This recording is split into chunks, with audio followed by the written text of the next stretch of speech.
네, 안녕하세요. 끝판대장입니다. 오늘도 구독과 좋아요, 알림 설정, 댓글까지 부탁드리겠습니다. 여러분들 노로바이러스 조심하세요. 죽겠습니다, 진짜로. 코인으로 죽는 게 아니고 노로바이러스 때문에 죽겠어요, 보니까. 일단 우리가 코인을 한번 보면, 제가 이제 어제 텔레그램에다 남겨드렸던 거는 뭐냐면, 관점이 지금 빨간색이 5일선이에요. 그 다음에 이 보라색이 200일선인데, 이 일봉의 5일선과 200일선 위로 이 가격이 안착을 해서 마감을 하는지, 그 1번. 그 다음에 두 번째는 뭐냐면 이 MACD라는 지표가 있습니다. 이것이 보면은 항상 지금 골드 크로스 뜬 채로 유지가 되는데, 여기 보면은 골드 크로스가 뜨고 한 막 여러 개 이상 유지가 되잖아요. 며칠 유지가 되면 이때 빼고 거의 지금 보면 추세 전환의 신호가 됐었어요. 이걸 보면 여기도 추세 전환의 신호가 됐었고, 여기서부터도 거의 그 바닥권에 비슷하게 될 것이다 라는 그런 개념인 거거든요. 자, 그리고 여기서 주봉을 한번 보게 되면 이것도 마찬가지. 여기를 일단 돌려줘야 되는데, 이걸 돌리려면 우선 일봉부터 돌려줘야 돼요. 일봉부터 돌려주고 난 다음에 이 주봉이 계속 바뀌는 거거든요. 근데 일단 4시간은 돌렸고 일봉도 지금 돌리고 있는 상황에, 여기서 가격이 횡보나 이런 형태로 이렇게 가주면요, 이렇게 옆으로 이렇게 횡보를 해버리면 이동평균선도 지켜내고, 그 다음에 MACD도 지켜내고, 가격적인 부분에서도 수렴을 돌파해주고 하면 저는 전혀 나쁘지 않은 상황이라고 생각하거든요. 제가 이제 뭐 온체인을 하도 막 보여드리니까, 온체인을 막 되게 여러분들이 막, 온체인은 사실 단기적인 부분에서 직접적인 연관성은 없어요. 근데 이거를 막 되게 단기적인 관점에서 여러분들이 막 바로 보려고 그러니까, 뭐 거래소 물량이 빠졌다 그러면은 바로 올라가는 줄 알고, 그러니까 그게 아니고 전체적인 추세를 보는 겁니다. 추세를 보는 거라서 점점 이제 빠지고 가격이 하락하고 있는데, 거래소 물량이 이제 유입보다 유출이 더 많다는 건, 이거는 이 당장의 시즌 종료가 되지 않을 가능성이 좀 높겠다, 이렇게 보시는 게 맞는 것 같고요. 근데 저는 그래서 온체인을 더 신뢰하는 이유는, 차트는 지금 이렇게 보면 많은 사람들이 어디까지 보냐면 지금 28,000도 보고 있어요. 28,000도. 비트코인 뭐 시즌 종료다, 28,000을 찍든 아니면 3만을 다시 찍어서 이렇게 이제 하락을 해서, 여기죠, 여기 뭐 이렇게 ABC를 찍어가지고 이렇게 갈 거다, 뭐 이런 식으로 보는 게 많거든요. 이렇게 많이 보고 있어요, 사람들이. 그래서 이런 부분으로 보면 과연 이제 3만을 갈 것인가 안 갈 것인가, 뭐 이렇게 되게 귀추가 주목이 되긴 하는데, 근데 생각을 해보면 항상 그렇게 원하는 차트 방향으로 되진 않았다는 거죠. 그래서 그런 부분 때문에 온체인을 같이 봐야 된다고 하는 거고, 온체인을 봤을 때는 지속적으로 물량이 줄어들고 있고, 다른 뭐 스테이블 코인 지표 역시도 아무튼 이제 좀 매수의 압박이 점점점 들어올 수밖에 없는 그런 차트의 움직임이라고 보고, 그 다음에 일단 저는 굉장히 중요한 것은 이 외부적인 상황이에요. 외부적인 상황이 솔직히 비트코인에게 안 좋은 상황이 없어요, 매크로 상황이. 왜냐하면 여러분들 요즘 뭐 금리 인상이나 테이퍼링 가지고 되게 무서워하시는데, 사실 터키는 지금 어떤 상황이냐면, 이거 보세요. 리라화가 최고점입니다, 지금. 터키의 비트코인은 지금 가격이 연중 최고점, 그리고 올타임 하이를 달성을 했어요. 신고점이죠. 신고점. 근데 지금 터키 난리 난 거 아시죠? 지금 리라가 폭락하고 지금 나라가, 국가가, 경제가 마비가 됐어요, 지금.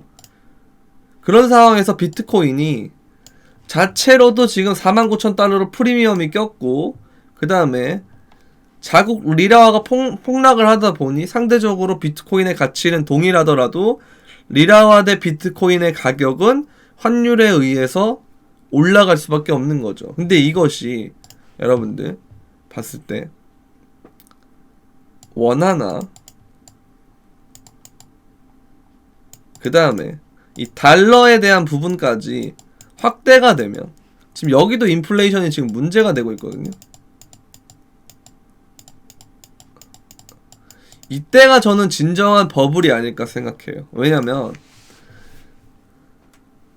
사실 비트코인이라고 하는 놈은 예전에 맨 처음에 나왔을 때는 우리가 양적 완화라는 것에 대한, 그리고 중앙화된 것에 대한 탈중앙화를 하겠다라는 것으로 발행량을 2100만 개로 한정을 해놓고 이 채굴이라는 시스템을 통해서 이렇게 하던 코인이란 말이죠.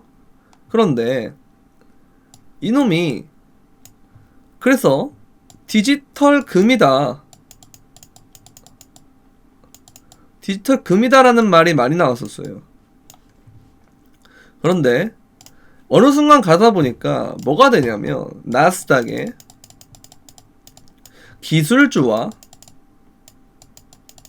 커플링이 되는 현상이 일어난다는 말입니다. 이것이 바로 무슨 말이냐, 위험자산의 형태로 취급을 받는다는 건데, 지금은 아직까지 금리 인상을 바로 하지 않고 테이퍼링을 하면서 뭐 테이퍼링 시기를 줄인다 만다 요 정도만 하면서 금리 인상을 조금 빨리 한다 늦게 한다 정도지, 아직까지는 물가 인플레이션에 대해서 그렇게 큰 문제를 삼지 않거든요.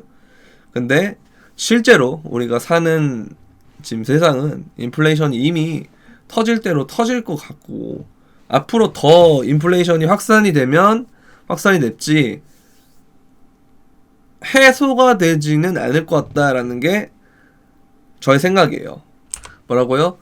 해소가 되지는 않겠다라는 것이 저의 생각이다 라는 겁니다. 그래서 이런 부분들을 잘 보면 외부적으로 봤을 때 우리의 비트코인은 정말 다 갖췄어요. 기술주의 성격, 4차 산업이라는 그 기술주의 성격도 갖췄고, 그 다음에 금과 같은 가치저장 수단에 대한 그런 부분도 갖췄고, 그쵸? 그래서 인플레이션을 해칭할 수 있는 디플레이션 개념의 발행량이 정해져 있는 그런 코인이란 말이죠. 그러면 우리 기관들, 캐시우드가 이런 말을 한 적이 있습니다. 기관들이, 전체 기관이 인플레이션의 위험성을 인지하고 전체 포트폴리오에서 5% 정도만 사면 지금 가격에서 50만 달러가 더 오른다 그랬어요. 근데 이것이 5%라는 건 여러분들의 생각보다 적은 금액일 수도 있다는 거죠. 물론 그들은 펀드 금액 자체가 크기 때문에, 운용자산 자체가 크기 때문에 5%면 엄청 큰 금액이겠지만, 사실 그들의 입장에서의 5%는 또 비슷할 수가 있다는 거죠. 그래서 레이 달리오라는 사람도 글로벌 매크로를 투자한 글로벌 매크로 방식으로 투자를 하는 사람이고, 분산 포트폴리오를 해서. 근데 그분은 이제 금을 좀 더 신뢰를 하고 있고, 비트코인이 예전에는 아예 그냥 쓰레기다, 가치가 없다 라고 생각했지만 지금은 금과 같은 대안으로 소액 정도를 살 수 있다고 했어요. 이 소액이라는 것이 결국 이 5%에 해당하는 것이 아닌가라는 생각이 들거든요. 그러면 이 부분들이 합쳐졌을 때 진정한 비트코인의 이 버블이 생기지 않을까. 아직은 시장에서 인플레이션이라는 놈을 제대로 받아들이진 못하고 있는 것 같아요. 그런데 지금 터키부터 시작을 해서 저는 조만간에 이 신흥국들이부터 시작을 해서 문제가 터질 것 같다고 생각을 하거든요. 왜냐하면 우리도 IMF라는 것이 터질 때 우리나라부터 터진 게 아니에요. 동남아부터 와서 그 다음에 동북아까지 온 것이 바로 IMF거든요. 그래서 이런 개념으로 봤을 때 이 안 좋은 상황은 전염이 될 가능성이 있다는 거죠. 전염. 그래서 이게 비단 터키만의 문제는 아닐 것이다. 왜? 우리가 알다시피 남아메리카나 이런 곳들 중에서도 문제가 생기는 곳들이 지금 많잖아요. 거기서 지금 터키도 온 것이고, 그러다 보면 우리나라도 그렇게 안심할 상황은 저는 아닌 것 같긴 하거든요. 아직 우리도 환율 리스크라는 것이 되게 크다고 저는 생각을 하기 때문에, 환율 리스크. 그래서 미국이 어떤 금리를 올리게 되면 미국이 아닌 다른 국가에서 자본이 미국으로 들어오기 시작하면 일종의 신흥국에서는 뱅크런 상황이 생기게 됩니다. 그래서 이런 부분으로 가게 되면 환율이라는 것이 급등할 가능성이 되게 높아요. 그렇게 되면 사실 자국 화폐의 그 지위가 잃어버리는 형태의 발생을 하기 때문에 금리를 올려도 어떤 환율이나 그리고 인플레이션이 방어가 되지 않는 그런 상황이 생길 가능성이 높아요. 왜냐면 우리는 사실 제가 트위터에도 막 올려드렸는데 전대미문의 삶 속에서 살고 있습니다. 전대미문. 왜냐면 이 레이 달리오라는 사람이 2020년에 엄청 손해를 봤어요. 이 사람이 원래라면 매크로 투자법을 해서 올웨더라 그래서 사계절, 그러니까 언제든지 수익을 낼 수 있는, 그러니까 헤지잉을 통해서 뭐 위험한 자산을 많이 보유할 때는 위험 자산의 비율을 높이고, 그 다음에 금을 많이 보유해야 될 때는 금의 비율을 높이고 하는 그런 포트폴리오 전략을 써서 헤지펀드의 대부가 됐단 말이죠. 근데 2020년에는 정말 엄청난 역대급 손실을 본 거예요. 그래서 막 고객들이 이탈을 하고 그런 상황이었단 말이죠. 그래서 자존심이 엄청 스크래치가 갔는데, 그러면서 이제 그 사람이 스크래치가 났다는 거. 왜냐면 이 사람이 이전에 있던 그 사이클이라는 이론이 있습니다. 레이 달리오 자체에서 정리한 그 금융 사이클이 있는데, 금융주기, 이걸 토대로 지금까지는 다 맞았다는 거죠. 웬만하면. 근데 2020년부터는 안 맞았다는 걸 뜻해요. 왜? 이걸 성적으로 보여줬기 때문에. 그럼 그 말인즉슨 이전의 사이클이, 혹은 이전에 우리가 갖고 있던 금융에 대한 금융 상식이라 그러죠. 이것이 의미가 있냐 이거죠.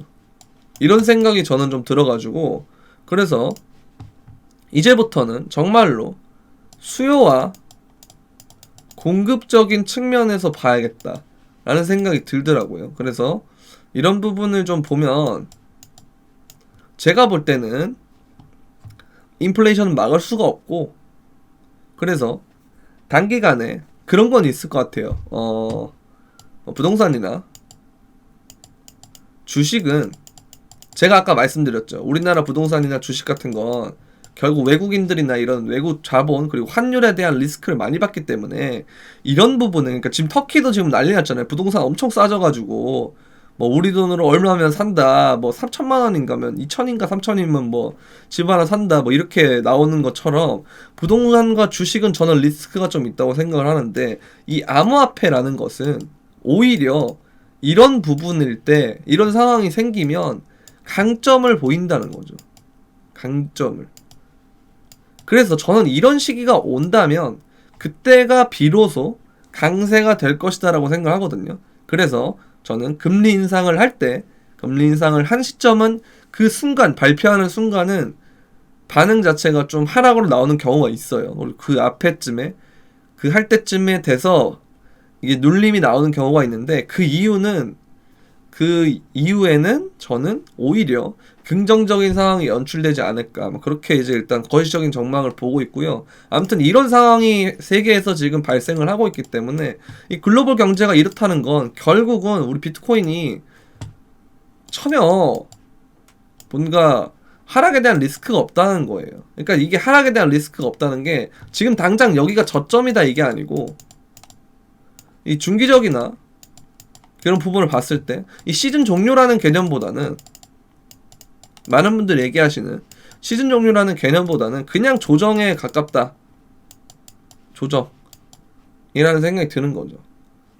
그래서 저는 일단, 그래서 제가 계속 뭐 딥바잉을 하겠다 하는 거. 왜냐하면 저점을 정확하게 맞출 수 있는 사람은 세력밖에 없어요 이 세상에. 그래서 차트를 보면서 유출을 할 수 있지만, 차트나 온체인을 보면서 시즌 종료 없겠구나라는 걸 유출하는 그 큰 관점을 두고 이 차트를 보는 거죠. 그러면 이제 여기가 뭔가 하방 경직이 좀 시작이 돼서 뭐 이 구간에 박스권이 되지 않을까, 이 구간에서 여기서 박스권이 되지 않을까. 그러면 내가 하락할 때마다 이 하단 부분을 찍으면 그때마다 알트를 조금씩 사야겠다, 혹은 비트코인을 조금씩 사야겠다, 이런 전략이 되는 거거든요. 그래서 저는 이렇게 이제 천천히 투자를 하고 있습니다. 그래서 그리고 제가 이제 5일선이랑 200일선이랑 MACD를 보라는 건 이거 이후에 보통 5일선 이렇게 돌리면서 이제 본격적으로 가격이 상승하려고 했던 적이 많았기 때문에 그 이후에 이제 하락을 아예 뭔가 끝날 가능성이 높다, 뭐하다 이렇게 할 수 있는 거고, 그 전에는 그냥 이제 박스권에 가깝다 혹은 이 수렴 안에 있다라고 보시면 될 것 같습니다. 그래서 어쨌든 이러한 부분이 현재 진행이 되고 있고, 여러분들 이제 글로벌 리스크를 굉장히 중요시해야 될 것 같아요, 지금은. 그래서 뭐 지금 우크라이나랑 러시아랑 뭐 전쟁을 할 것 같은 그런 상황까지 벌어지고 있고, 실례로 그 이란에서 막 미국에다가 미사일을 쏘고 막 그랬던 적이 있습니다, 작년에. 그때는 또 심지어 작년인가 2019년 말인가 아무튼 그때였는데, 그때는 미사일 쏠 때마다 비트코인이 올랐어요. 그런 거 보면 또 이럴 때는 또 안전자산의 역할을 하거든요. 그런 거 보면 참 신기한 게 비트코인이다, 알 수가 없다, 이런 부분에 대해서 참 재밌는 놈이다 라고 보시면 되겠고, 영상 설명란에 제 트위터랑 그 다음에 그 텔레그램 브리핑, 실시간 브리핑을 하고 있고요. 그 다음에 또 카페가 있으니까 많이 가입해 주시면 감사하겠습니다. 네, 도움이 되셨다면 구독과 좋아요, 알림 설정, 댓글까지 부탁드리면서 그럼 안녕!